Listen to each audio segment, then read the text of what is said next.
where all it would take is one massive world event, one map to completely remap how we view each other and how we view things. It's very disconcerting to me. I mean, it feels like without that one big world event, we're not that far away from that right now. Right. There are parallel universes right now that exist on things that you would have thought everyone can accept as a basic fact. Like what? I mean, Syria. Yeah. The white helmets. There are some fairly serious people saying the white helmets are, some kind of media front for Al Qaeda or Al Nusra. Would you explain the white helmets for people? So when there's a bombing and a building collapses, they go in and drag people out and get them medical attention as quick as possible. And people think that they're somehow or another involved in it. They're a front. Yeah, and the footage is faked in order to drum up sympathy for the rebel-held areas.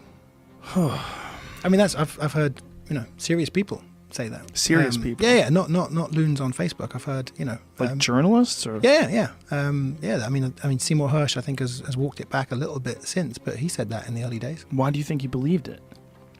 I read a really interesting article about him just a few days ago. Where was it? I forget what it was. It was the not expose, but a really good look at him. And I think he's just spent his career believing rightly that the government lies about all kinds of things, and that's got him into a point where he thinks, well, they always lie, no matter what. It's happened to a lot of journalists. Robert Fisk, Seymour Hersh, Martha Gellhorn. I mean, one of my favourite war correspondents of all time. I reread some of her stuff recently, and the first batch of war reporting she did, I think, is the best war reporting I've ever read.